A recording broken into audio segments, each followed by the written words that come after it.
Solo archery elk hunting techniques are the basics for success, no matter where, how, or who you hunt with. If you have a solo skill set and strategies in your toolbox, trust me, you're ready to rock. Today, it's part 4 of our solo series, y'all. And this week, we give you 35 plus years of proven strategies and content guaranteed to help you in 2020. The whens, the whys, and hows of what we do year in and year out to help you be successful. Those topics, along with our ElkBros shout outs. So my friends, pull up a chair, adjust your volumes just right, and welcome to Blue Collar Elk Hunting. Welcome to Blue Collar Elk Hunting, brought to you by ElkBros.com, with your hosts Gilbert Ornelas and elk hunting coach Joe Gilly. You want to hunt elk? They live to hunt elk. Their goal is to share with you what they have learned grinding it out for over 35 seasons, doing what they love. So come on into camp and set a spell. Welcome to Blue Collar Elk Hunters.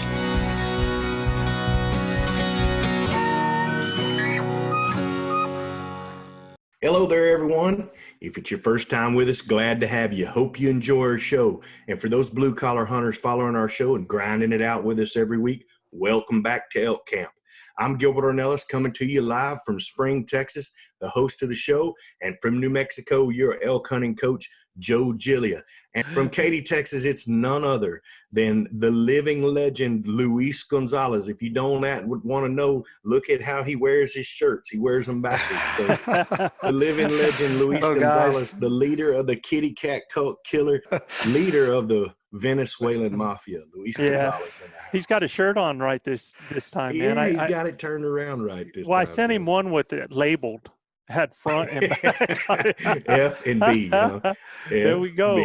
That's he has the. You got to say something. Go ahead and stand up and say something so that comes on you, Luis. Go ahead and stand up and turn. Oh yeah, that's right. Here we go. How about now? Absolutely. And because, a lot of people are like 2 holes. When people see that, it is really an opportunity for us to explain our goal when we teach people that. And I got in a huge conversation just yesterday with a good friend of mine about that, about how it's critical on your shot placement with an elk, man, that you get those 2 holes, that you get that pass through, because now we're talking about finding an animal versus having a long tracking job, or possibly not even finding that animal. Funny you mentioned that, Joe, because just yesterday, I was talking to a guy actually with a taxidermist, because I dropped off a javelina hide that I had, and wondered if it was possible to convert it into a shoulder mount. And so he was looking at it, and he was like, "Hey, man, it's funny, those are small holes for bow and arrow." And I said, well, yeah, the type of arrows we shoot, they're fixed, and that's what we like. We like 2 holes. Yes. And then it goes back to all the podcasts and all the discussions that you guys have had with regards to, okay, yeah, what did you gain with a bigger broadhead? Is potentially flight stability. What did you gain with a mechanical? Yeah, potentially you more area cut, but at the same time you may lose the pass through capability. So and I think that all of that sums up to what you just said. 2 holes certainly make a huge difference, because it gives you a clear pathways on both sides for blood to come out and make an easier tracking job, and potentially a quicker death of the animal, depending on absolutely. A great friend of ours, God bless his soul, always said, it don't matter if it's an elk, a deer, a mouse, or a friggin' elephant, man. You take out both lungs, it's going to die fast. Yes, sir. Yes, sir. This particular javelina, it was unbelievable. I kid you not, this javelina did not go 5 meters. It was double lung for sure. Yeah, I mean, I'm a proponent of it. Carl used to say all the time, he didn't care if it was a bull, a field mouse, or a bull elephant. You put an arrow, it didn't matter if it had a field point on it. You put an arrow through both lungs, it's going to die. Yeah, just a matter of finding it. And with the 2-hole propaganda, your chances of finding him are going to be a whole lot better, because you're going to have a pass through and 2 holes for him to leak out of. That's exactly right. And so that's why we say that it's, is an animal going to die? When you put it in that golden triangle there and hit in the heart, yeah, that animal's going to die. But if you don't get that pass through and that shoulder that elbow ends up shearing that arrow and it starts bleeding internally, it just makes it that much more difficult to find that animal. Well, and these critters are such good athletes. They can cover a tremendous amount of distance in a real short period of time. Right. They can cover, a quarter of a mile in no time. 30, 40 seconds. And it's hard, going in places that they can go to try and find it. And if the animal has a thick fur, it makes it even harder. Like the issue we have with the bear too. It was harder and harder to find blood. One of the things I was looking at is when you hit one and you got one hole and they shear that arrow off or whatever, and you've deflated, let's say you got both lungs, okay? Right. And you've deflated one lung, punctured the other one or whatever. Mm-hmm. If they fall down or lay down and they can seal that first hole up, they can get that lung back inflated partially, and they can go a very, very long way. But if you poke two holes, much harder for them to cover two holes than it is one and help reinflate that lung. Right? If nobody has seen our earlier podcast or when we've talked about it, 4 bulls this year on state property, 3 bulls in what? 4 days and 3 days. Yeah. And 4 days, yeah. Every single one of those bulls went down in sight within, Gilbert, I'd swear, man, if I counted off on the video, I think it's got to be 6 seconds when that guy stops. He's dead in 10 seconds. Luis, it has to be 10 seconds and less on your bull. Mm-hmm. Every one of these bulls died in less than 30 seconds. And it was just because of shot placement, where we had it. And so effective. And that's our goal. We want to put those animals down as quick and responsible as possible. And we want to make sure that we have a great tracking job if it is in a bad area.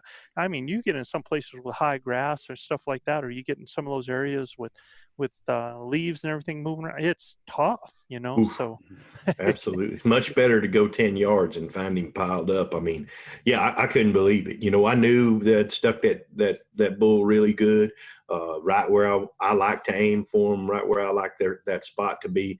And when he actually went out of sight down the hill and turned down, that's exactly where he went down. I was very apprehensive. I knew we made a good shot. And, normally you can hear him gurgling and everything else, but he kind of went silent, but he was down the hill from us, so we couldn't really hear him.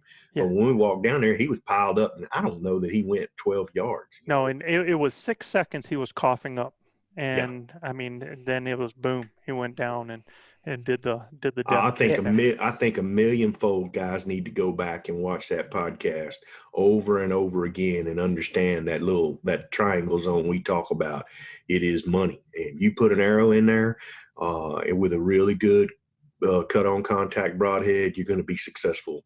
So, and to your point, Gilbert, I do remember that very first bull that unfortunately I could not find when you're talking about the animal trying to seal their own wounds. Yeah, that was impressive to watch. You remember that, Joe? Yes. Because we could see how he would get on its knees, man, and try to kind of just on the front legs and try to kind of seal up with kind of the shoulders and the shoulder blades and stuff like that, and even the dirt. Yeah. And then it would get up, and then you will have less blood rate, and then less and less every time. And we found 3 different spots where that bull had laid down and tried to seal up that wound with the dirt, and then got to the point where we couldn't find.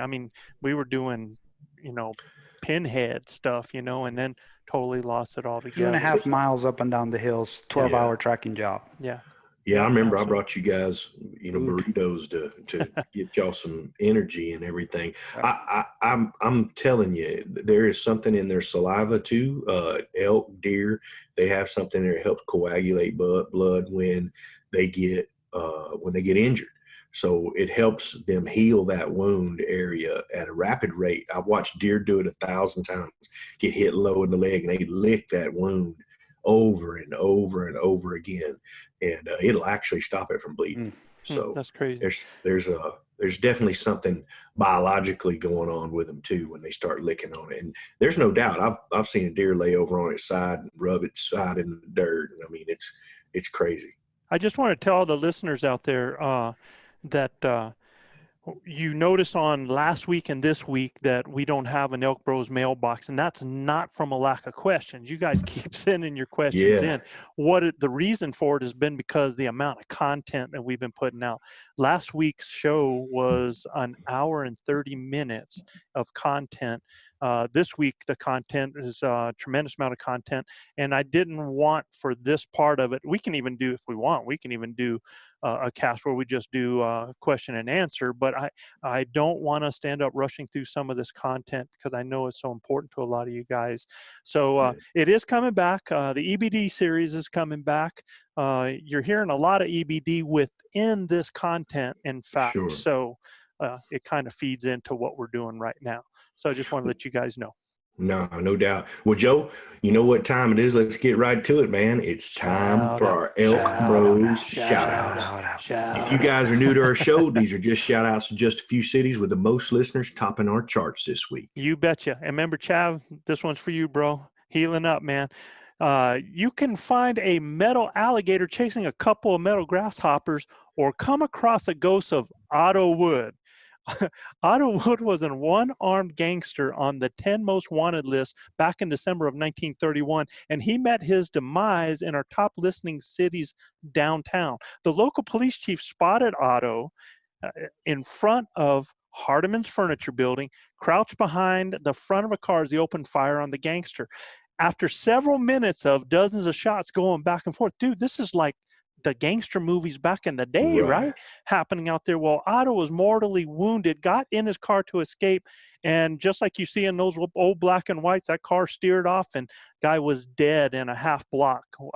And the bullet holes are still found to this day in the wall of Hardeman's Furniture, and Otto's rifle is in the Rowan Museum, and the gangster Woods ghost wanders around downtown, but still, they say, with only one arm in Salisbury, Missouri. Salisbury, Missouri in the house. That's wild, Joe. Isn't that crazy? Well, you know, the Missouri boys that we know, I don't know. I could just see this kind of stuff happening. You bet you. Our brothers to the north, the Peters brothers. I'm telling you, they got some wild stuff that can go on up there for sure. Yes, sir. I'm sure they could have some stories they could tell, no doubt. Well, Joe, next up, known in the 1850s as Four Creeks, today our next top listening city is known as the gateway to the Sequoias. It's the closest city to the tallest mountain range in the contiguous U.S., the Sierra Nevada mountains, only 36 miles from the Sequoia National Forest. If you don't know about the Sequoia trees, get this. The trees are over 3,000 years old. Their bark is about 3 feet thick, and they grow to about 300 foot tall. The branches alone can be 8 feet in diameter. Dude, that is a huge tree. And this is in Visalia, California. Visalia, California in the house. No cow. Sequoias, man. Could you imagine how 3 feet thick in bark? And they're saying that these trees never stop growing. They're kind of like your ears. You know, they never stop growing, man. Yeah. You know, I thought that was the nose. Both of them, in fact. Oh no, wait, it's actually the ears and the fingernails, right? They never stop growing even. Yeah. We had an opportunity to go to the Sequoia National Park there, Did you? man, and it's unbelievable. The place is surreal for sure. Definitely something to go see if you are in the area. And we went during the winter time, and the sights, I mean, it was just it was out of this world. So much that actually, here's another thing: is Star Wars. One of the Star Wars movies, The Return of the Jedi, I believe, was actually filmed in the Sequoia Parks. That's supposed to be the moon of Endor, where the little bears. What were they called, man? There. Yeah, I know what you're talking about. Those little dudes, the little critters that were inside there. Oh man, I'm a big Star Wars fan, and people will be disappointed at me. I'm drawing a blank. But, Ewoks. You've just lost your card. It's Ewoks. The Ewoks. The Ewoks. Yeah. I was gonna say you had to get it, bro. You'd lose your Star Wars card. That's right. I was close to there, but I pulled it off. Yeah, so bordered on the south by Lake Ontario, on the east by the Humber River, and one of the best places to enjoy stunning views of downtown Toronto's skyline. But if you were born and bred here, you would know the place to go for some quality grub is the Magic Spot at any given time for a burger or fries. Or if it's soft serve ice cream on the Crave, the line at Tom's Dairy Queen speaks for itself, usually wrapping around the trailer they serve out of, spreading into the street. Let me see if I can pronounce this one, Joe, because you love to give me the tricky ones here. But Etobicoke, Etobicoke, Ontario. Our Good brothers and job, sisters to the Luis. north. How's that, man? Yeah. Canada always showing up in our top listeners, Joe. Canada showing up. In fact, a buddy up in Canada up there sends letters all the time, a lot of positive, just sends stuff to us, just saying, you guys, man, loving it. Just keep doing it. And that's so appreciated when we get that stuff, man. Very true. You betcha. Well, Joe, next up, about 60 miles north of Detroit Rock City, this officially formed July 1st, 1972, and previously being a township and historically known as Atherton Settlement. The beauty of this city is second to none, and if you want to experience the outdoors, just go take in the Four Mar Nature Preserve and Arboretum. They're in a 380-acre complex with white-tailed deer, wild turkey, an incredible array of birds and butterflies. Of course, their mascot is the snapping turtle, and none other than I've been there too, in Burton, Michigan. You've been to Burton? Absolutely, man. My wife's from Ann Arbor. Oh, okay. So I still, so you always do the hand thing. Is that down there on the, on the bottom or the top, man? Yeah, if you're looking at Detroit, so it'd be about right there. Oh, okay. The hand is supposed to be the shape of the state. Yes, when you turn it around like that. The West Virginia is very similar. You just kind of have to you show people the finger. That's for Unleashed, Joe. Man, we gotta get this guy straightened out. Hey, I didn't say which finger, man. Yeah. Oh yeah, it was my fault. So my son-in-law's from West Virginia, man. West by God, Virginia. That's where I went to school. West by God, Virginia. Yeah. Mm-hmm. Last but not least, began as a frontier town in 1887 and named for a city in Ohio, is one of the older towns on the eastern plains of Colorado. The town name is Greek for summit, appropriate since the town is the highest point in Colorado. Now understand this, east of Denver, where the high plains begin. Washington County, where our town is located, is one of the top wheat producers in Colorado, ranking second among the state's 46 wheat-growing counties. The county is also ranked sixth in corn production and raises more than 74,000 head of cattle. And Akron, Colorado. Colorado in the house. Yes, sir. Get a lot of people from Colorado. Such a diverse state. You know, you can drive through the eastern side. Yeah, I've gone several times from Oklahoma and drove across into Colorado.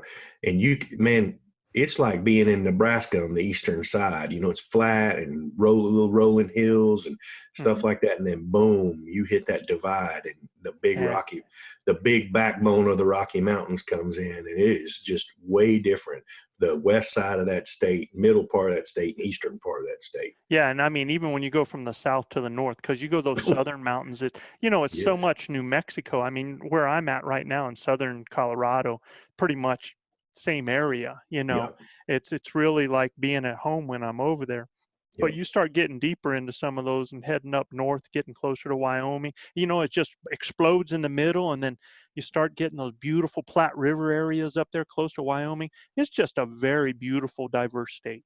You bet. I want to say to our grinders out there, we appreciate all y'all's questions and all of the rates and reviews, and can't tell you, we get tons of emails from each one of them, and we've been humbled by a whole bunch of them. So guys, please please, if you like what we're doing, please rate, review, subscribe to our YouTube channel. We have a lot of content that if you watch the show on YouTube, you'll get some of the stuff that Joe puts up on the screen. You'll be able to see him do some things. There are a lot of different diagrams that Joe will put up at times. So we appreciate you guys, and we thank y'all. You guys are the reason we're doing what we're doing. And if you feel like you're learning a lot from this content, don't be selfish. Share it. Exactly. Yeah, Put man. it out there, man. Share it. Also, we got our swag open, our ElkBros stores open. You guys take a look at it. Love you guys flying our flags. Oh yeah. Joe might even be generous and give a discount code here coming up on this podcast. Made in America. You do what? Made in America. Made in America by Americans. That's right, for sure. I think we actually have a code out there. It's blue collar. That's right. And get some 15% off. And it's all awesome. Just one word. And you go to the store, you just put in blue collar, all lowercase, all one word. You get 15% off of stuff at the store, man. We understand right now this is tough times for all of us out there. We do. If especially when we see people buying and putting on one of our hats or one of our shirts right now in these kinds of times, I mean, that's even more special to me because, man, I just know right now everybody's having to watch what they're doing. So yeah, it's tough everywhere. You betcha. Mm-hmm. Joe, heading into today's topic, what would you say the number one thing you don't want to do when you're elk hunting solo? Yeah.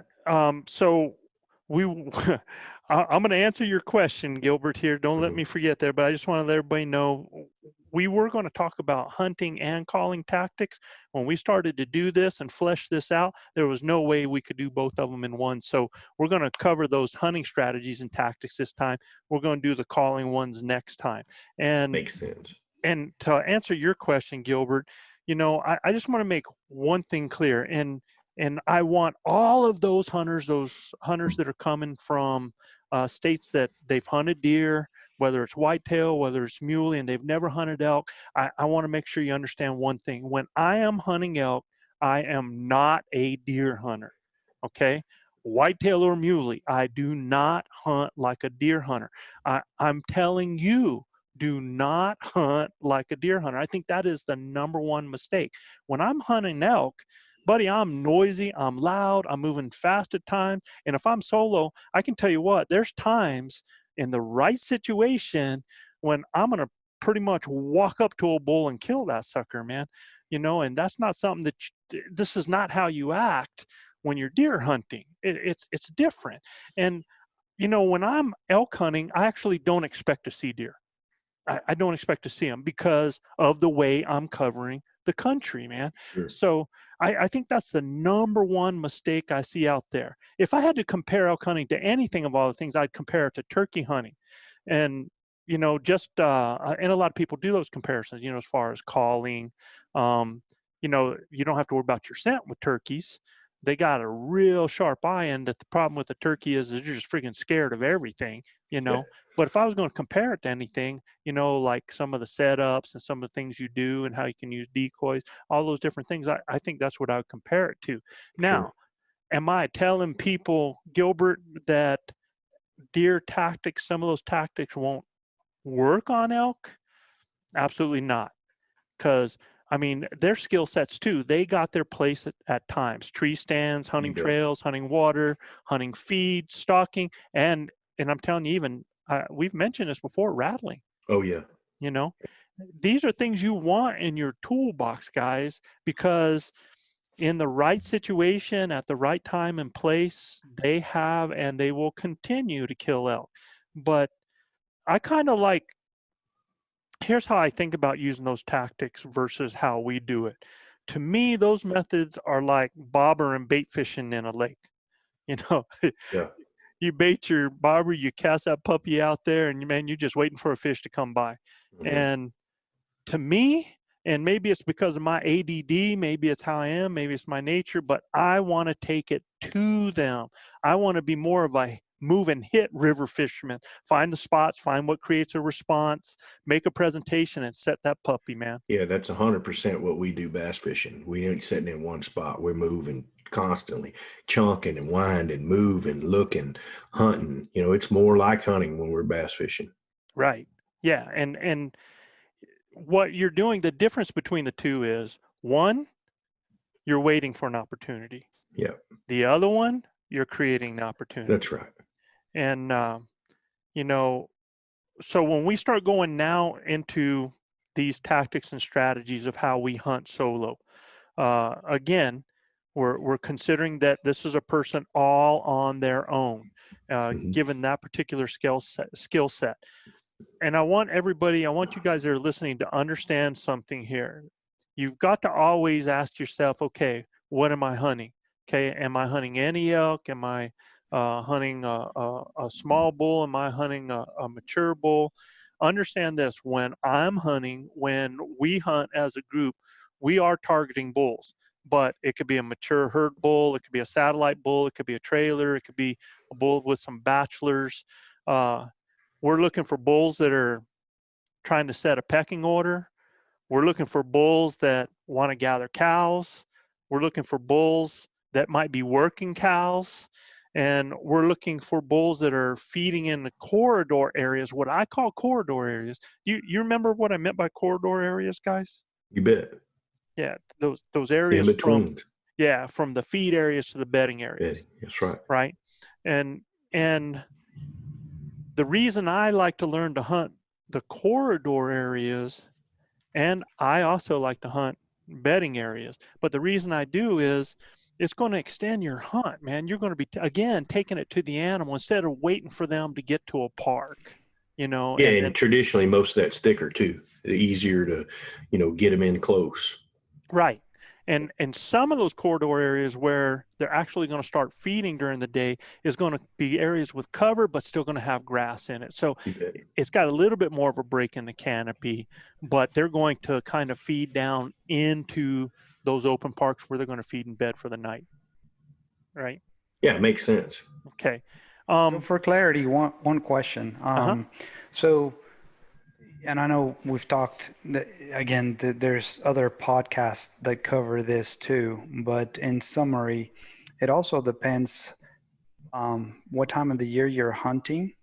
And to me, based on what I've heard from you guys before too, key is to identify where the cows are.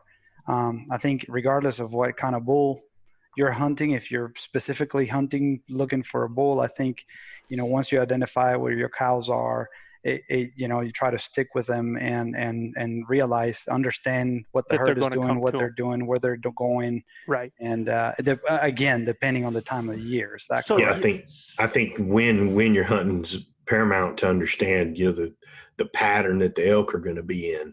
A lot of times we're hunting early in the rut, so those bulls are all bachelored up. They won't be with cows. So you're actually targeting them, in what they're doing, and making them sound like, hey, well, we got some cows over here when we're doing our calling session. That's the one thing that is different from what Luis is saying is that, so if we know where the cows are, that's where the bulls are going to be heading. Even those bachelor groups are going to be in transition from where they were in their bachelor grounds to going where those cows are and heading to those areas. And you might end up in a situation, like you said, Gilbert, where we have bachelor bulls together where finding the cows necessarily might not have a bull with them. But I guarantee you this, you locate the cows, even on our early type of season, there's going to be one or two bulls that are going to be looking for that group or be around that group. Yeah. They won't be far away. Either they're starting to make that move. And when we're talking early season, I'm going to break it down here in a little further down, but there's different times of that. You got that total end of August, you got the beginning of September, different parts of that. So for clarity, Luis, is if you find those cows, you're going to be in the money in September, period. But stick with them for a few days because they're going to have some bulls check them. But like Gilbert said, there's going to be a time when you're going to find a group of bulls, just like you did, Luis, last year when you found that group of bulls. Mm-hmm. Just like we did when Joe killed his bull. Yep. We were sounding off, making a ruckus with cows and stuff like that, and before you know it, here come 5 bulls together. Yep. So I want everybody that's listening to remember something. Always remember this in your mind. Elk move up in the morning, down in the evening. Now, again, there's varied types of terrains, from areas down in Arizona to the mesa areas in New Mexico to the high mountain areas of Colorado. So that can be a relative term, up and down.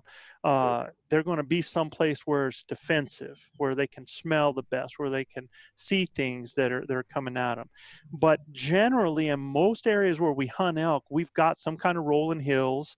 I've even talked to our airman, Derek Baker, over in Oklahoma, that'll be hunting an area of mountains there. And most people know their mountain is Oklahoma, and there are. But where those elk, it's more of kind of rolling hills, and you can see them going in and go up on the side of those hills, and they'll just stay right there on the side of the hill.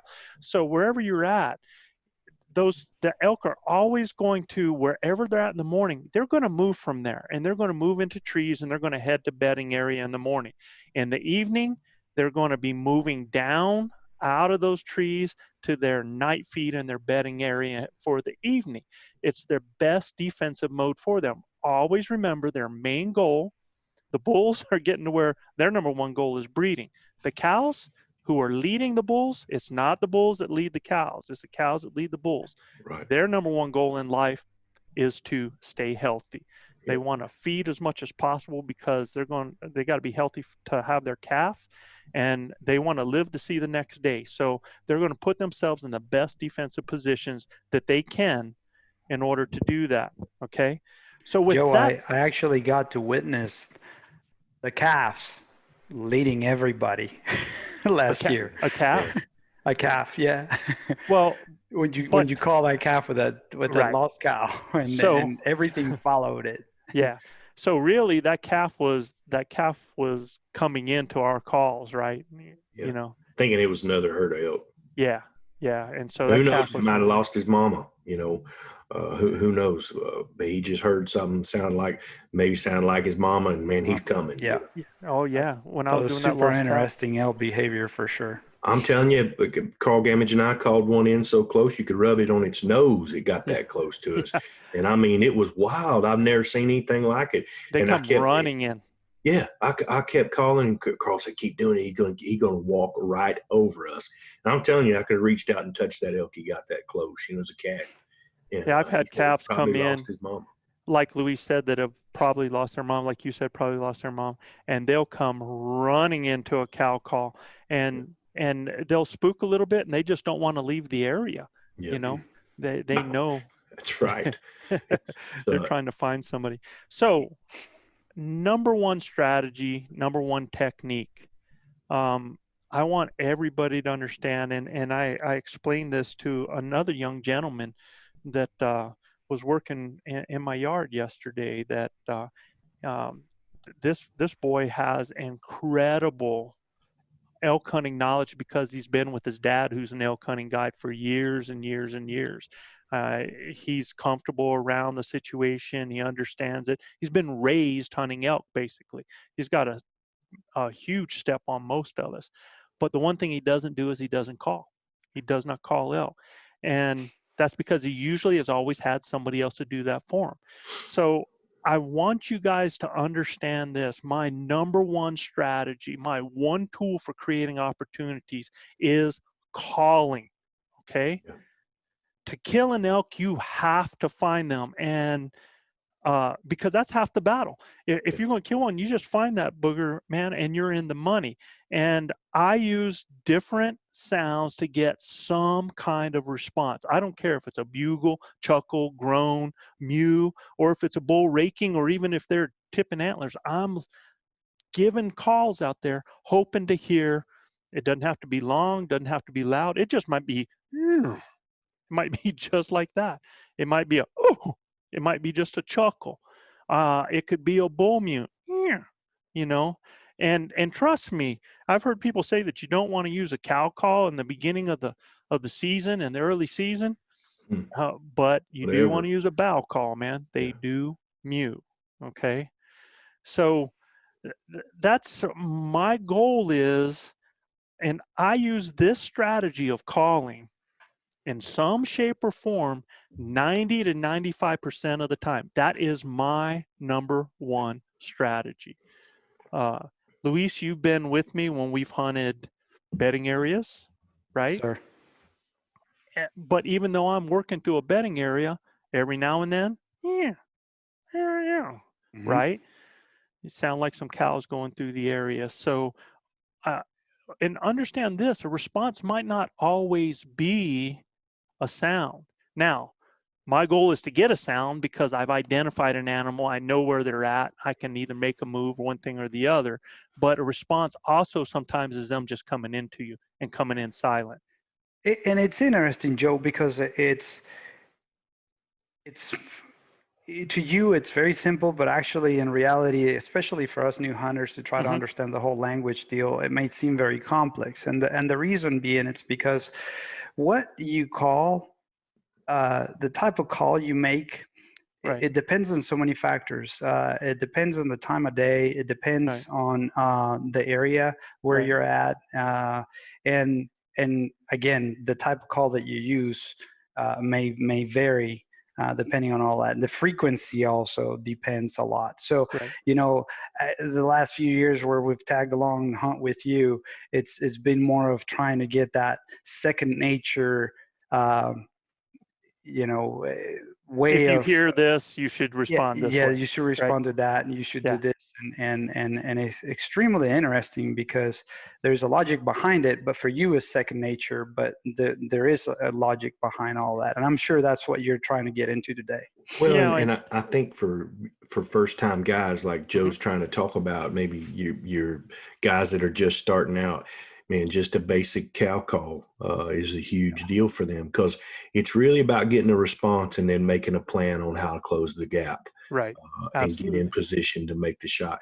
All of the integral things are going to come with experience, and with time you learn how to speak the language. But a basic knowledge of just making a couple, guys, I can't tell you how many bulls have been killed with a hoochie mama, right? And there is no talent needed to use that. At the end of the day, for guys that are just starting out calling, don't think you've got to be a world champion caller like Joe Gilliam or Corey Jacobson or any of those guys like that that can really run the call, right? At the end of the day, it's about locating elk, figuring out a way to get in on them with your wind, and then closing the distance. Don't make it so complicated that, man, golly, I can't blow a call like Joe, or I can't call like Luis, I can't call like Corey. I mean, how am I ever going to close the deal? Guys, I'm telling you right now, when you find out where those elk are, just a basic cow call and raking some branches sometimes is all you really need. I don't want to discourage. There's times, Gilbert, that I don't even continue to call when I'm solo. 100%, man. And I'll kill him, man. And I've done that 1,000 times. Locate and just make my move into the wind, and I locate the herd pretty easy to make my move in there, understanding that I need to get between him and the cows. And it's a done deal after that. It doesn't have to be complicated.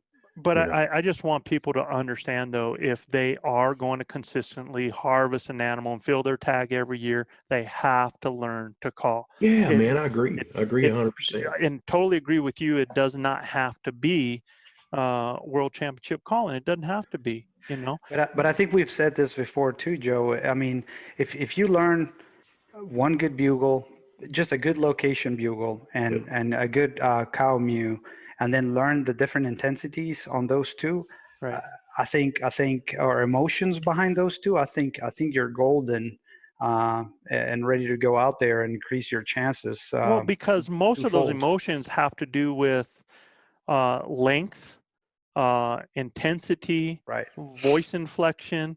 So like you said, if you learn to do a bugle, man, you can learn to shorten that up, throw a little voice in it, and now you've got you've got a bull trying to gather cows, man. He's got just a gathering bugle that he's doing, right?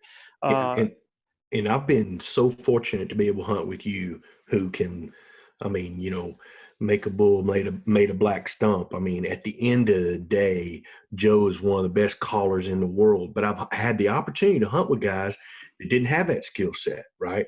Carl Gammage used a copper pipe to bugle with to get a location, right? R.C. Knox very rarely called, right? Not much, a little cow call. He was real good. He had a little hyper call that he liked to use a lot. And I'm going to tell you what, for him, a lot of times less was more. And just being able to find where they are and then make your move into it.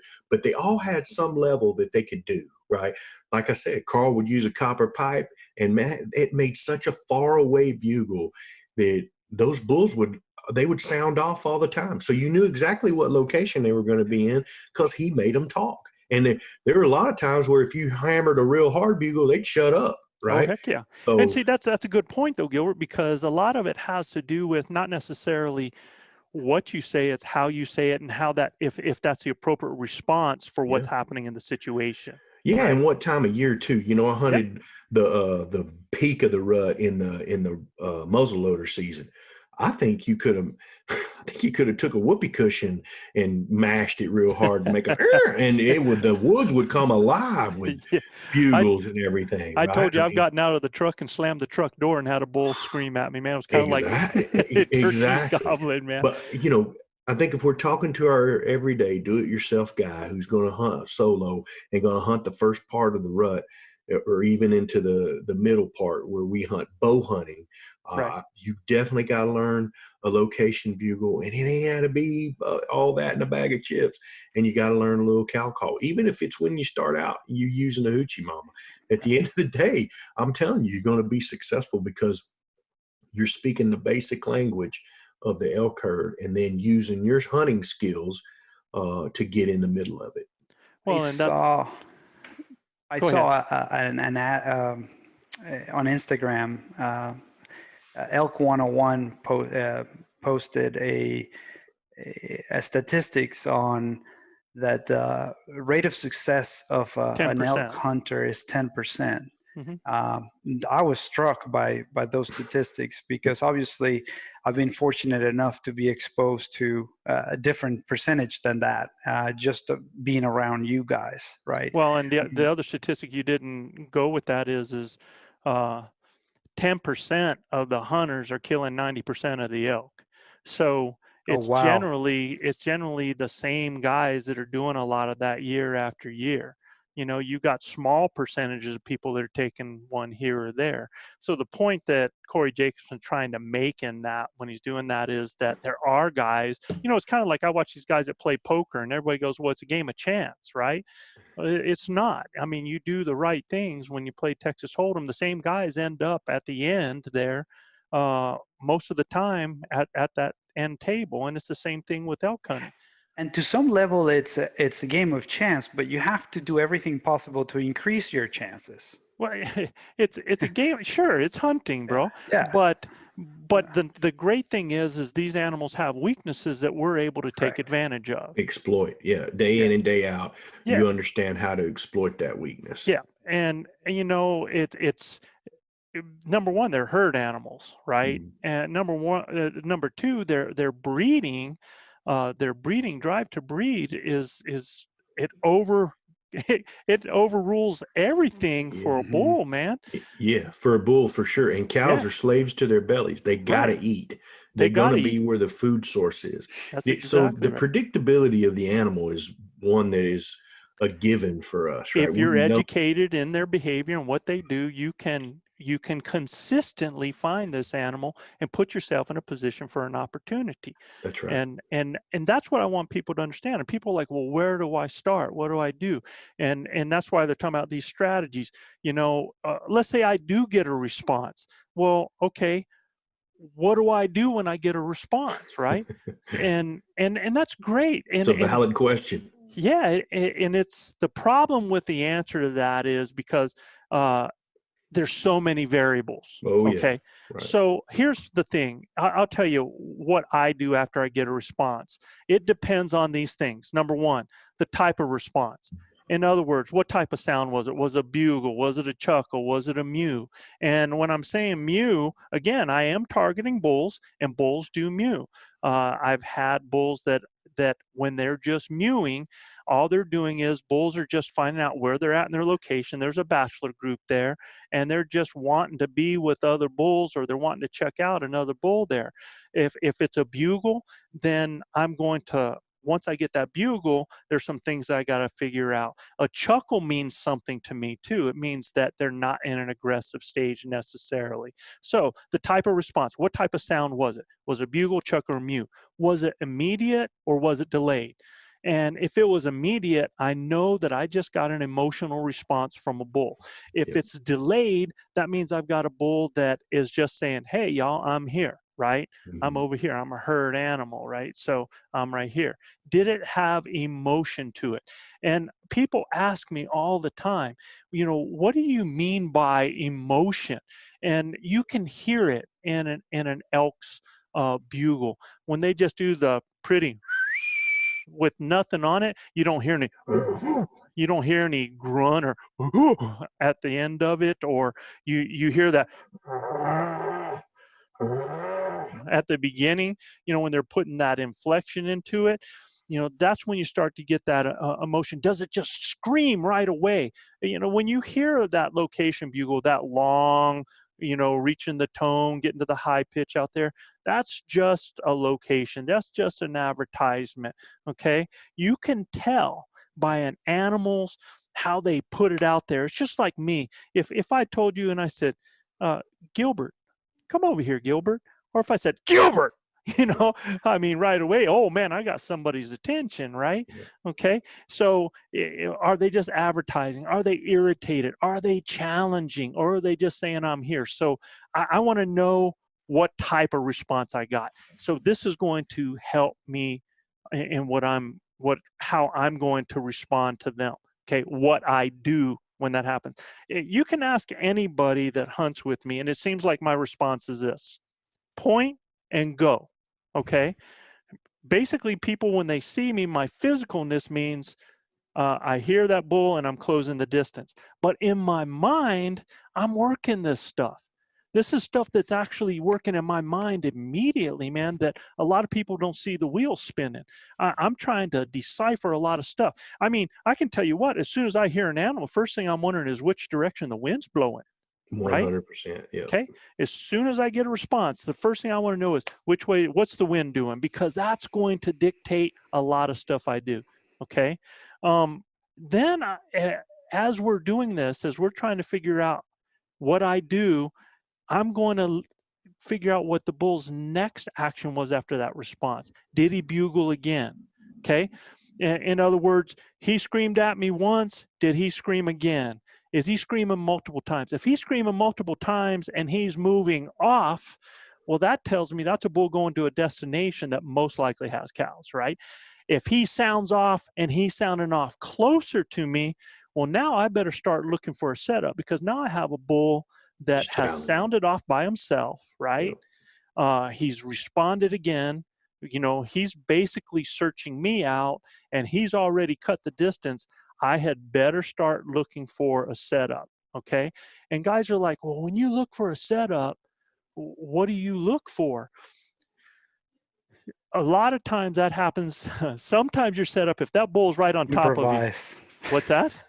Sometimes you have to improvise quick. Oh, heck improv, yeah. No doubt. In the least of your setup, you're going to get in front of brush or a tree to break up your background. Silhouette, okay. You want to break up your silhouette. That's the least you're going to do. If you're moving towards an animal and you have an opportunity where between you and that animal, you find an area where you cannot see anything for 30 yards. Okay. That means that bull's not able to see you until he comes within that 30 yards. That's what we call a tight setup. So if I'm moving through and I have multiple shooting lanes in an area where I'm not able to see past 30 yards and that bull is coming to me, that is a location where I'll start a setup. Okay. Yeah. So think about that. Think about when we say a tight setup, when we say that, what we're talking about is we want a bull, in order to see what is calling to him, what he's responding to, he has to come within shooting distance. If I can see 100 yards, so can that bull. So when he starts coming in, if I have made another peep and he's got me locked in, shoot, man, he's going to stand right there and he's like, all right, where are you? I should be seeing some brown. I should be seeing a tan butt. I should see a flicker of an ear. I should see something. right? Absolutely. Otherwise, he's going to get a little bit. So that's what I want to know. Or did the bull go quiet? If the bull went silent, then now I've got to really kind of think about some other things and doing. I know I have a bull in the area, but why did the bull go silent? There could be multiple reasons why a bull goes silent. Multiple reasons. It could be nothing I had anything to do with. It could be another hunter in the area. He caught wind of another hunter You and bet. went silent. Could have had a little gust from the gods. Or what he's doing. It could be many different things. It could be going around you. It could be going straight at you. It could be going away from you. It could be he really doesn't care. He responded, and he can respond like, just like a, you know. Yeah, and a lot of times he's not close enough for you to hear that. Yeah. Until you can put eyes on him, you just got to keep doing the things that were successful with his response. And I find a lot of bulls early on like to chuckle when they're not really being aggressive. They'll just kind of chuckle a little bit. So if I have a bull that's doing that, that's gone quiet, or because maybe he responded to my cow call and now I throw out a big old bugle and nothing. Well, that tells you one thing right there, he's not in that aggressive state. Okay. That or he has cows. Yeah. And he's not wanting to give up his position. So another bull can come in there. And it's not a hot cow yet. Right. I've seen them shut up as soon as they find out. When you've bugled hard or you've been aggressive with them, if they go quiet, 90% of the time they got a group of cows with them. Well, and what happens early on is generally, especially early season, it's going to be a small bull or raghorn that's going to grab himself a couple, 1, 2, 3 cows, and he's feeling his oats, and and he doesn't want to lose them, so he just kind of shuts up, right? Yeah, you bet. Yeah, in the early parts of the year, a lot of times they come in silent. They don't say a word. Exactly. They come roaring up in there like those 5 bulls did on us early. I mean, they never said a word. They were coming in there, heads bobbing. I mean, where in the world is everybody? Man, they throwed the brakes on when they seen 3 big old boys walking down the wood. They're like, oh, what in the world is that? And you just fed in exactly to another thing that controls my response, Gilbert. And again, guys, I want you to remember, all this stuff is going on in my head when I hear that animal. These are the things that I'm deciphering. I'm trying to give you the thought processes that are happening, okay? And one of those, just like Gilbert said, is time of year. Is it late August? And I break these down to these times because I truly believe this is kind of how things are bracketed the most. You got late August, you got September 1st to the 10th. Then you have September 11th through the 21st, which is totally hot time right there. Yeah. September 21st to the 30th, and then you have October 1st to the 10th. After the 10th of October, you're still going to get bugling action happening, but the big bulls are generally splitting off by that time from those herds. Okay, they're starting to go into recovery mode. But I want you to understand this too. A bull's response can totally make me disregard anything that has to do with time of year. Okay, it's September 2nd, 3 years ago. Chav and I give a cow call out. And then I give just a few little kind of groans and grunts, and a bull scream challenges me. I mean, from the bottom of his gut, I mean, just comes right at me. So all I had to do at that time, I tested to see, and so I kind of gave a little bit of some glunking, a couple of pants, a little cow call. He screams another one, and I cut him off. This is September 2nd, and it's like we are in the equinox, y'all. Yeah. We are rocking, man. And not only is he now bugling, because I kind of put on the idea that there's a hot cow with me, now other bulls in the area start going berserk because they think there's a hot cow in the area. We had this herd bull that I shot and another 6 bulls in the area and going nuts on September 2nd. So do you think in my mind I'm going, oh, it's September 1st, so bulls don't want to hear cow calls, they don't want to be challenged, they're not rutting hard yet? Heck no, man. If they tell me what the situation is, I could care less what time of year it is, man. Yeah. I'm responding accordingly. But if I am out there and I'm starting and it's September 1st, a lot of times, am I going to go out there and scream a challenge? No, man, because a lot of them just aren't in that mode. A lot of bulls at that point in time aren't really caring as much about cows. They're kind of doing their bachelor thing, right? Okay. So the other thing you mentioned, Luis, that controls my response is the time of day. Is it morning? Is it midday? Is it evening? Now, why are those important? Because if it's morning, what are those elk going to do? Go up. Yep, they're going to go up. Yep. Right. So depending on the type of day it is, whether it's hot, whether it's cold, whether it's cloudy and cool or drizzly, if you have a cloudy, cool day, those bulls are not going to move into the trees as fast, okay? Because remember, you still have cool air, you still don't have this turning of the thermals. It controls a lot of that. But if that day gets hot right away, they're going into the trees a lot sooner. Sure. So my response and how I respond to the animal is going to be way different. If I take a look at that time of day, I know they're going to be going up. So what I can do is, instead of going at those animals and I listen and I hear multiple bugles going into the trees, if I hear a bull that does multiple bugles, and then he goes, and then he goes, that bull is bugling because he has already entered the trees, most likely, if I'm not hearing it in the same spot. If they sound like they're going away or they're moving, they are bugling in the trees because once they hit the trees, they're making that noise so that they can let the cows know where they're at. Okay. It's kind of like, I'm here, let's stay together. Okay, everybody, single file, blah, blah, blah. All right. So that's the whole point of that.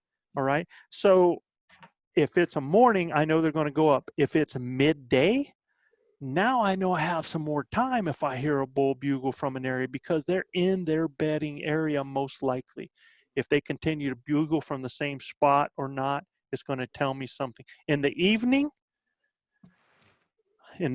puts a sense of urgency on me. I mean, I really get super aggressive in the evening unless I don't want to booger them and put them to bed and back out. But if I think I'm going to have an opportunity for a shot or I'm going to get that created, it's going to get dark and I'm racing the daylight. I have noticed that, Joe, and that's when I'm most afraid of actually telling you that I did hear a bugle. Me and Manano would hear a very faint bugle way out there that we know Joe didn't really hear, and he would turn and look at us like, did you guys hear that? Manano and I would be, we're out after 12 to 15 miles, and we'll be nodding like, no, sir, nope, no idea, I haven't heard anything, it's all in your head. Because we know for a fact that if we do say, yeah, we think we did, and it's kind of that way, oh boy, you put your the race is on. Yeah, the race is on. You put the 4x4s on and get ready to. Well, that's a good topic to talk about too, Luis. You know, in the evening time, you're limited on light, so you got to kind of figure out how far that bull is. So a lot of times Joe asks us how far. You know, how far was he? Quarter mile? Was he 500 yards? 400 yards? You know, for me, when it's like that and I'm wore out, oh man, that's 4 miles, Joe. We ain't getting there. No, one thing I love about Joe is if he can hear one, he can get to it, right? So, but it really does depend on the time of day. Sure, most definitely, and Joe, how we're going to respond. In the terrain. Do you think that that urgency you get at the end of the day, it's because you feel that's probably one of the most active times of the animal, or what's the thought process behind it? It all has to do with me running out of shooting light. I have too many times ended up with a bull 20 to 30 yards from me, and with the failing light right now, I've had to pull back out and not get Yeah. that shot, and the bull's only 20 yards away. Oh, So yeah, it makes for a difficult deal, man.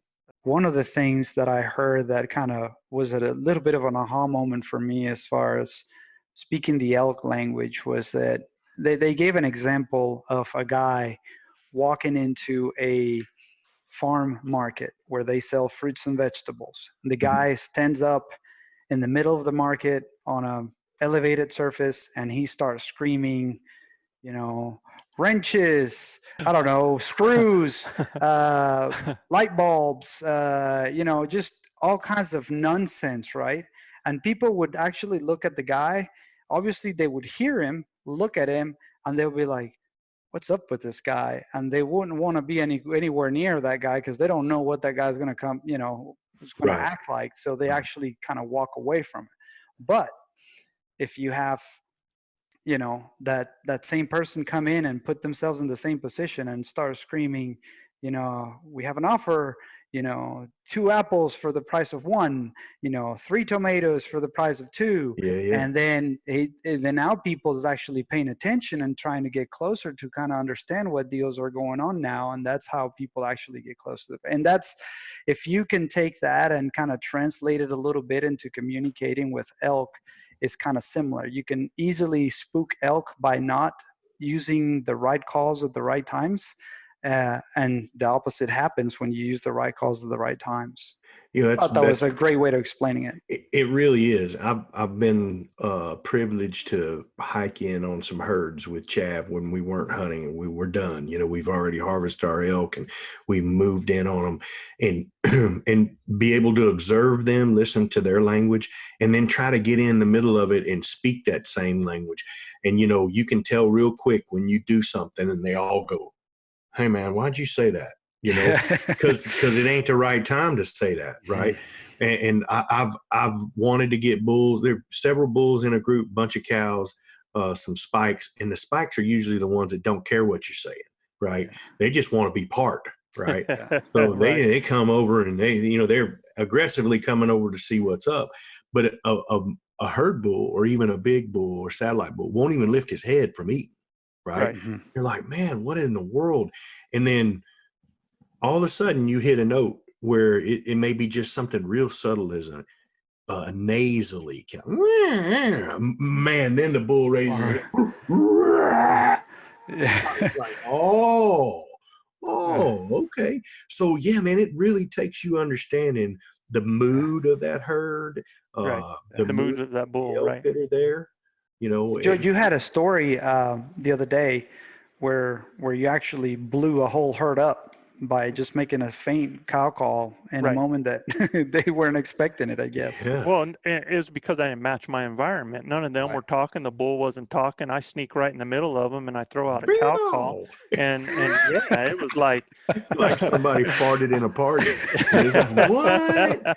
What was that? Yeah. You know? Yeah. Damn it. I mean, here, in all actuality, I was in perfect situation. I was only 20 yards, 30 yards from the cows, and the bull was bedded over on the other side. If I had just waited there, I would have had the shot. But like I said in that podcast, not Joe Gillia. Joe Gillia's got to call everything in. So I didn't match the situation. They never heard a cow elk coming into the area. You know, they never heard the conversation coming from a farther out and then moving in, and all of a sudden something that they had no idea was there makes a sound. It just freaked them out, man. They turned inside out and they got out of there. So, you know, that's that's something that you have to think about. Like you guys were saying, it's not so much being able to call, it's being able to say the right thing at the right time. And what I found is a lot of people, because we learned that we challenge. So as soon as you get an animal challenge, first thing we do is we start screaming at them like we're going to tick them off and get them to come in, when we really haven't escalated the thing. It's just like anything. You know, you and I, we start to meet on the street, and and all of a sudden I jump in your face like real aggressive, well, you're either going to fight and flight, right? One thing is going to happen there. But if I said something to you that got you just a little bit irritated, and then I kind of poked you just a little bit more, and you started to get a little bit angry, and then I kind of just added a little bit to that and raised my voice a little bit, and you raised yours, next thing we know, there ain't no fight or flight. It's we're getting into it because I've escalated the situation. And that's the same thing you got to do with the bull. You gotta lather that bull up a little bit. You got to warm him up. You got to find out his mood, and then you got to kind of get that critter ready to go. So that we're going to cover more of that when we talk about the talking and the elk calling part of it. But as far as what we do when we respond, there's other situations that you guys have seen too, that the layout of the situation can actually control how we respond to the animal. Like you said, Gilbert, when you talked about that one bull who just out there and could care less. Is it a lone bull in a park, right? Is he just a lone bull out there? Is it a lone bull in the trees? Or is he responding from the trees all by himself? Is he raking a tree? Because I tell you what, guys see a bull raking a tree, and again, Joe Julia would make the same mistake because I have done it. Me and Chad were together and I've got a bull 80 yards away in front of me just tearing a juniper tree up, right? Just tearing this thing up. And so I'm like, well, doggone, I'll call this bull right down to me. So I give a little squealy bull, like a young bull out there, and start throwing some cow calls behind him. He put his head up. He'd go back to ripping up that tree, right? So I do it again. He'd put his head up. He'd go back to ripping up that tree. Finally, I just got so pissed. I was like, I'm just going to walk up and shoot that son of a buck, man. Yeah. And that's all I had to do. I mean, I've got a juniper tree between me and him. He's occupied. Guys, if you have a bull that's occupied and he's raking up, you don't have to worry, man. Walk right at that booger. Exactly. Don't say a word. Walk right at him and kill that bull. If you've got two bulls that are fighting, they are so into that fight and everything's moving around them, you can cut that down and you go straight at them. You don't talk, you don't call. So how I'm responding to that situation is going to be different. I can, especially as a solo lone hunter, I'm going to, man, I have the opportunity to stalk in, to walk in fast. I mean, same situation. Chad and I had a whole bunch of bulls out around the fringes of this park, and we're on the outside fringe. It's kind of open areas again with big junipers, and they're going nuts. So, man, instead of saying a word because they're all doing that, I walked straight at it. I looked around the juniper, not 10 yards on the other side of the juniper is a bull standing on the other side of the 10 yards. So all I had to do was draw my bow back, come around the side. Again, a bull's first reaction when they see something, especially with all this stuff going on, all these bulls screaming, is going to stop and look. And that's all he did, and he was dead. That was a dead bull. It ended up being, I think, a 15-yard shot from where I was in the juniper where that bull was. I just walked up on him and shot him. That's all I did. I didn't freeze. I didn't worry about him hearing me. I didn't worry because there's so many bulls around making the noise. I just walked up on the other side of that tree, drew back and shot that booger. So your situation, you know, is it bulls with cows in a park? Because if it is, the bull is going to follow cows. The cows are going to go into the tree first. You let those cows go into the tree and get yourself in a situation where you can get between those cows and that bull, you're either going to get a shot from that bull following, or now, if you just gave a little roundup bugle, I mean, not challenging that bull, but what a roundup bugle is like, hey, ladies, you're with me now.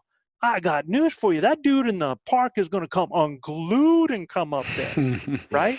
So it's just that situation. So if you get in between him and his cows, you see that you can do it silently. You can go on up and you just wait for that sucker just to follow suit, right? So that's something. If they're going into the trees and moving through the trees, I do not want to follow them. How I respond to this, and I'm not going to call because I'm not going to stop him because I'm behind him. His cows are moving forward. He's going to want to be with the cows. So I need to get to the downwind side, and I'm most likely there already if I've come in on them that way, and I'm going to start gaining an elevation paralleling these animals. Because as I parallel now, as I get with that herd, now I can pull that bull once I get to his same level up in those trees to come over to the side. Mhm. I can get him to come off. If it doesn't happen and he keeps going with them, I just stay paralleling, let them get to their destination. Now, y'all, I'm in high cotton because 80% of daylight time for these critters is spent in their bedding area. So he ain't going nowhere. So there's things that I can do now with the setup on that. Is it multiple bulls? If it's multiple bulls, are they together? Like as a bachelor group, that tells me how I need to respond. Are they apart? If they're apart, then testosterone is starting to happen and they're not actually spending. Now there's something I can do with introducing a little bit of a cow. Are they feeding? Are they sparring? Are they raghorns, or are they a mature bull? These types of things are going to tell me what to do and how to respond to that. Okay. Gil, real quick, with regards to that stats, to the stat that you just mentioned. So just to get this clear, you're saying on average, a bull would spend 8 hours of the day in their bedding area? So let me ask you a question. I'm going to answer your question with a question, right? Uh-huh. Okay. So I get on the bulls and it's shooting light at 6:30, right? 6:30 a.m. Okay. All right. How much time do you have before they're in the trees? Not long. No, not much. Maybe 30 minutes, Yeah, right? half an hour. Yeah. Depending on what's Yeah. happening with the day, right? Okay. Depending on whether it's hot or cold, muggy, drizzly. You know. Now they get into the trees, they're still going to do some feeding in the trees. They're Yep. going to do some slow movement depending on what they have and where they're moving. But between that time they get in the trees and when they get in the bedding area, an hour, maybe. Yeah, So now good we've question. taken that 6:30 to 7 o'clock. Now we're at 8 o'clock, right? Okay. Yes. And at that time of year, it's getting dark again, right about 8 o'clock, if you think about it. Yep. Right. So those bulls are going to, from their bedding area, are going to start moving, and they can do things from their bedding. They can go to water. They'll move off when the cows are bedded. They might even push their cows to water and then kind of take them back. Different things can happen like that. But generally, what's going to happen is, 3 or 4 o'clock, they're going to stand up. They're going to start feeding that corridor area, those transition areas, and they're not going to make it down in that park again until a half hour before daylight, about 7:30, right? So think about how much time now they've been up in that bedding area. Yep. They've been up there, since 8 o'clock till 3, 4 o'clock, right? Yeah. And the rest of that time, they're just moving down before they get to the park. So if I think it's 80% of their daylight hours, right? Right, daylight areas. Yeah, Yeah, and that's what I'm saying. that was the question. Yeah. Yeah, of their daylight areas, daylight hours, man. Yep. So that's what brings me to my second strategy, my second technique, that I include with calling in there, is that since I know that elk are going to be in their bedding areas and in those transition and up those, I'm going to work through those during that time of day. I'm going to work through those upper third ridges and that timber and those bedding areas, and I'm going to do a little bit of calling. Not a whole lot. I'm just going to throw out an occasional cow call to let them know that I'm there and I'm moving through the area. When I get in those areas, I want to be in. Why the upper third? It's all about the wind, right? So if you're working the upper third and you're actually coming at I would say a horizontal angle, right, or perpendicular there, you of those thermals coming up, right? Of those thermals coming up. That's right. Yeah, You're absolutely. beating the thermals coming up. And if I have a prevailing wind, I'm going to have that with it in my nose, right? So I've got 100%. Thermals. So what I like to do is that upper third is the whole reason that those elk are there too. So I want to work those areas. And what I want to do is I want to follow any fresh track that I have up in there, or I want to get on those elk trails. This is my favorite thing to do, man, is in those thick timber, get on those elk trails that are moving laterally across those hills, okay, moving horizontally. They're not going up and down. They're the ones that they might drop a little in level, they might go up a little bit, but they're working across those upper third areas because that's those are their roads, those are their paths down the ridge, y'all. Yeah, most of them will be most of them will be benches. Yeah, fellas, let me Sure. tell you something. When you go down, you got to come back up. I'm gonna tell you straight up. But When you if you lose stay on those elevation, elk trails, you find a better way of going up and down those hills for sure. no doubt. But Yeah. I'm with you, Joe. I like the benches. The benches that cut across. You usually can see down and you can see up too.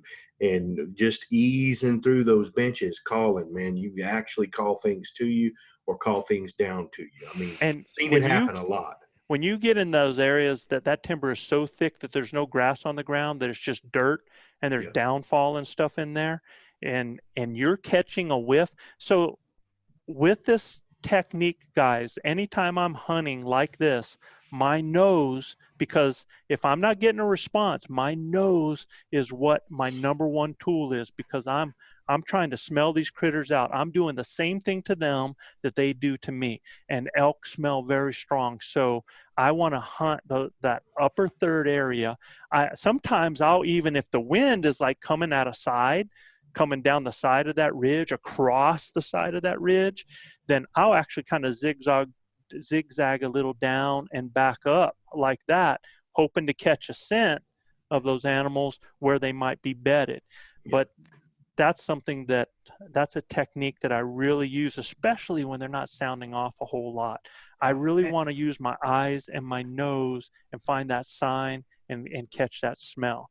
Okay. So and the nose point, the smell of the animal, it's actually, super effective. And obviously I learned that from you guys. At first I didn't know what elk smelled like, right? But then once you smell it the first time, you recognize it every time after that. Right. It's got that musky smell, and it's like a sweet smell to me. I actually like it. Yeah, I actually like the way they smell. But yeah, man, if you smell them, they're either super close or they were there not long ago. And funny, I apply that a lot in public land with when spot and stalking hogs, and they don't smell as good as elk, but you can recognize their smell too. And man, it's I wouldn't say 9 times out of 10, but 8-7 times out of 10, when you smell them, if you're quiet enough and you walk in the right direction, you're gonna you jump them, see them. Or, I mean, it just happened to me 2 weekends ago. I mean, I smelled them and I could tell that they were close. I couldn't see them. Definitely, I ended up spooking them. It's a huge tool. It's a huge tool. And if you're not paying attention to all your senses, and I'll tell you another sense to pay attention to, guys, and that's your sixth sense. Which is the least common of all senses. Yeah. And if you feel like you should go in a certain direction, follow that. For some reason, man, I've even been where a situation where I felt something was looking at me, turned my head, and I've seen an animal bull right there standing there looking at me just because something told me that. Okay. Yeah. So turn around, stupid.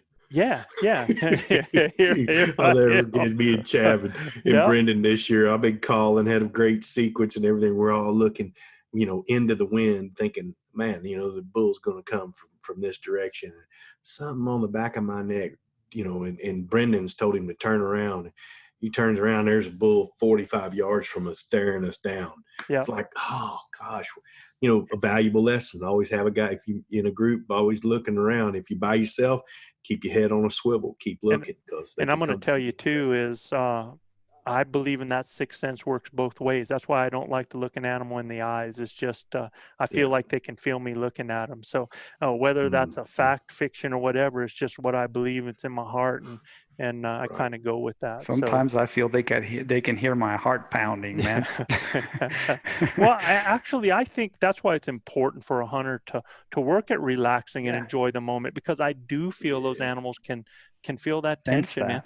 Because we've said it before. It seems like every time you kill an animal and then you get out there, all of a sudden you become an elk magnet. It's like they just show up everywhere because you don't have that same stress and that same, tightness going on. And so other technique, guys, that use solo is using spot and stalk when you're hunting burn fringes or transition areas, working those.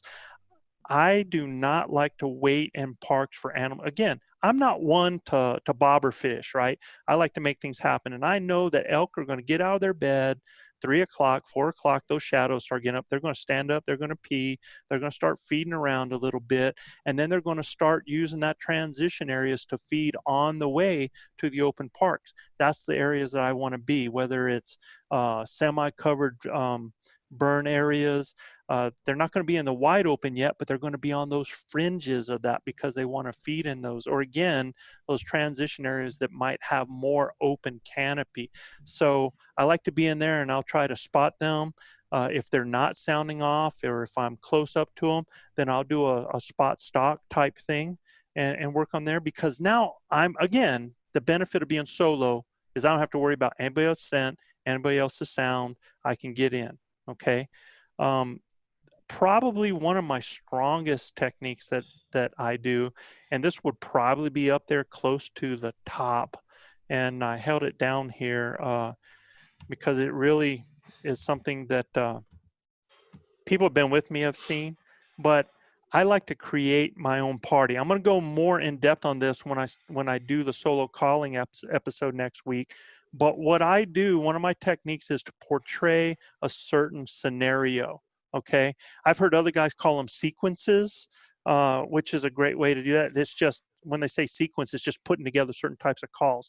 So what I want to do is I want to try to be one of these types of scenarios. I want to be myself a destination bull with cows. I've done this. If other cows aren't sounding or other bulls aren't sounding off, I'll start working up a ridge just like a bull in the morning, going to a destination to bed down. I'll advertise that I'm going up, just letting my ladies know where I'm at. I'll throw cow calls out to the side so that other bulls hear that, and it's just like they start zeroing in on my location where I'm going, and they come to join in. Okay, so I will create things to happen that way. I'll try to sound like a moving herd. We've been 3 of us together hunting, and we're just moving slowly through a feeding area in the morning, right as it's getting daylight, just sounding like cows, working here, working there, not doing a lot of bull calls at that point in time, just sounding like a group of cows, maybe making some low guttural noise of a bull, but that's about it. Most of it is cow calls when I'm doing that, because elk are herd animals. I'll sound like an advertising bull, just moving and talking. Okay. Yeah. The favorite one for us to do is our little Rut Fest that we do. Some people call it a breeding sequence. And the whole purpose of that is to sound and to amp up. We'll sound like one bull with a hot cow and other bulls that are interested on the sides. And that bull, kind of talking to his cows, and then the other bull's starting to amp up a little bit, amping him up. So we actually sound like a bull with a hot cow, and other bulls coming in to challenge that. And we've pulled bulls doing this from the furthest I think I've pulled is probably a mile. I pulled a bull doing that. Yeah, interesting you say that, Joe, because when you mentioned that, it reminds me when, we've been in situations where I've actually had the opportunity to call in with you guys. Right. And it's so fun to hear the responses and to see their movements and to see how they actually come in. But call me crazy, but I know we hunt early season, and normally they're not very vocal initially when we start our hunt. But I feel like the more we do that, the more we get them in the mood of actually talking. Totally. And the more they talk. But again, the days progress and we get closer to where they talk more. But call me crazy, I feel like we somehow start triggering that vocalization on them kind of earlier in the game. I think we absolutely do, man. That's the whole reason I do that destination bull, like a bull moving or an advertising bull, is okay. So maybe these guys aren't all pumped up yet. Maybe I can trigger a little bit of that testosterone a little bit. So because I have seen what happens when a cow comes in early. And remember, guys, the rut isn't started by a date. what a rut can happen on one ridge or in one area, and just over the next ridge, nothing happening, because it all has to do with the cow coming in heat. So as soon as I start representing that, other bulls start to pique their interest a little bit. Makes sense. If anything, they're going to go just to see what bulls are around that are making this noise, so that they can check their pecking order. Okay, so the Rut Fest is a huge one we've done, and basically, what's so cool about that, and the reason you have bulls come straight into you, is because you're not talking to the bull, you're ignoring the bull, you're acting like you're doing your own thing over there. The lost cow or the searching cow is a big one, but that can bring in cows, it can bring in young bulls, it can bring in big bulls. It's kind of like fishing in the ocean sometimes. You don't know what kind of fish. We don't care, y'all. Bring it in. No, I think it was one of the most effective, for the time of year we hunted last year, I think it was one of the most effective techniques I've seen in a long time. I think the situation, the scenario, the type of time of year it was, man, it was powerful. You did that when you got a bull fired up, and you did that, he's coming, and it didn't matter how far either, or what obstacles he had to come to find out what that was. I kind of think of it like you're bass fishing sometimes, Gilbert. Every year or different times, it's kind of like you just got to find that right bait. You got to find that right sound. And I mean, it can be early on that you can be making cow calls and they could care less, but they're going to respond to a bull sound. And it could be later on that they're not responding to the bull sound, but they're going to respond to a cow sound. So sometimes you just got to keep going to the tackle box and changing that bait a little bit, and find out what's going to get them lit up. Because I think they're changed from day to day. I think that trigger is based on so many conditions, and I think even though we hunt the exact same days of the year, the conditions may be different. Elevation, temperature, barometric pressure. There's so many things out there that affect their behavior. I think that's the reason why you got to keep trying different things to see what's the right juice there. There's some days you could do no wrong. Right. And in the fishing industry, we talk about matching the hatch, right? So when we talk about matching the hatch, it's about, what are the fish feeding on? So when you match the hatch, same thing about our vocalization when we're talking to elk. It's what they're actually in the middle of in their time of year. On the fishing side of it, it's actually matching what bait they're actually feeding on, whether it's the size of the shad that they're feeding on, or if they're crawfish based feeding on. All of those things come into play in how you speak the language to be successful.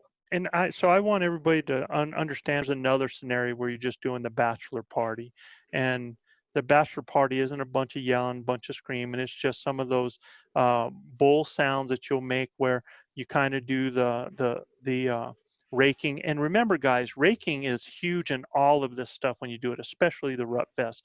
But a bachelor party, I can do some raking. I can do some bull mews. I can throw out a couple of chuckles here and there, nothing really aggressive. Just letting other bulls know that there's bulls in the area. There might be a group of bachelors over there that they want to join in. Another technique or tactic that we use solo archery hunting is decoys, and in the right situation. And I'll just tell you this, I used the Ultimate Predator decoy last year, and I thought it was phenomenal. If you would have seen those, what was it, 4 bulls, Gilbert? Was it 4? Yeah.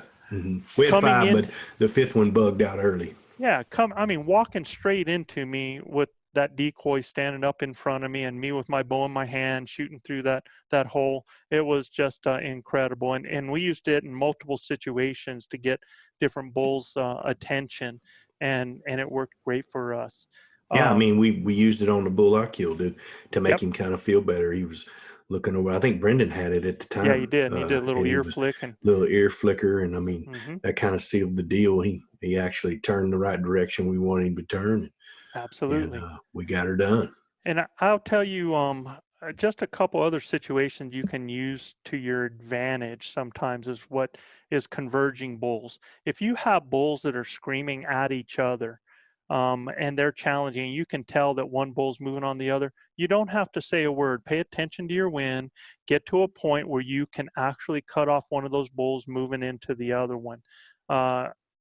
It's a great way to do that. If they do get in and there starts to be a little battle going on, most of the time there's going to be cows and you got to watch out for eyes, but it's a great way as well, because when they're fighting, it's like everybody's watching the fight. So you can kind of get on there. And, there's something that a lot of people don't talk about, Gilbert, and we've seen this happen so many times, that you always hear people say that bulls run off with their cows when they're worried about somebody stealing, a bull stealing them, like a single bull threatening them.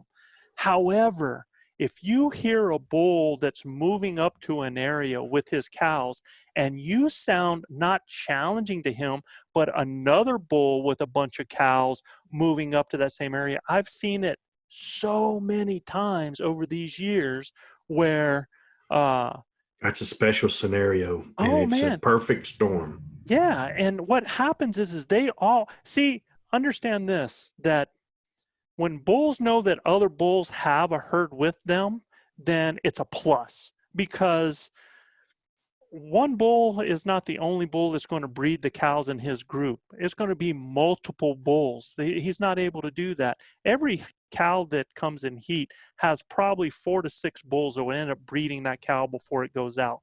Yeah. That one bull keeps it in there. He will breed that cow, but he can only do so much, man. So it takes other mature bulls in that area. So when you get multiple groups of herd bulls with cows, they will converge. And that's a great way, when you start doing that, to pull in other bulls, actually sounding like, not challenging, but sounding like a bull screaming that's taking care of his herd, moving into another one. It is a great technique and it works great. And like Gilbert said, it can be the perfect storm. It can be. I've witnessed it firsthand, and it was something. I was a journeyman caller at the time, and Chav was with me. We actually called a bull up a hill, up a big hill. I say a hill, up a mountain. Right. When we opened up first, we were going up this real steep ridge that I'm like, man, why aren't we keep going? And we're like, we don't know whether to keep going to the top or whether to suspend this and go back down. And I cow called one time and a bull opened up there. And it was a long way off, but it kept us going enough to where we knew what we were doing. We had the wind. And when we got up there, I did one little challenge bugle, and man, it erupted and he got closer. And Chad was like, man, he's coming. And I'm like, I can't. He goes, just keep doing what you're doing. So about every 45 seconds, every minute, man, I'd let out one of them cow calls and he'd roar again, and then I'd step on him and roar back. Well, just when we could see him walking through the trees, I look below me and here comes about 40 cows up from the below us. And here comes another bull and they're roar. He's roaring too. I'm like, oh my gosh. And but it got Western quick. If that bull took 4 more steps, the original bull, he'd have stepped on Chad. Yep. Right. I mean, It was an amazing situation for me to stand there and watch it all unfold. Knowing what I know now, I wished I had 3 guys that had bows, because we'd have killed every one of those bulls in that group. I mean, they were so close, but it was a situation that we actually worked our way into, spotting and using every one of these techniques, spotting and stalking, just making little cow calls, understanding. And we actually called the 2 herds together. Right. And it made for an unbelievable. Wished I'd have had it all on video, because it was fantastic to watch. I think converging herds, what I call a rendezvous situation, man, is and when I'm doing that, when I'm trying to sound like it, understand something. Again, what I do with that is I sound like other bulls that are challenging me as the herd bull. So I will sound like another smaller bull, and then I will cut it right off.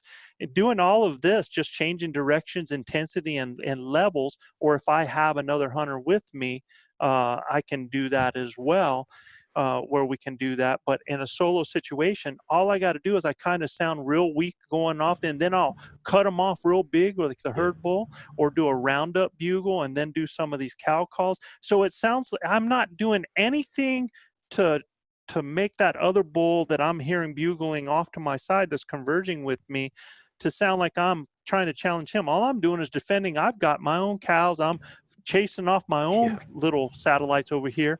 And buddy, I tell you what, man, like you said, you end up sometimes with that other bull's cows coming to you and him having to follow. Because absolutely, it was the first bull I've ever called in my life.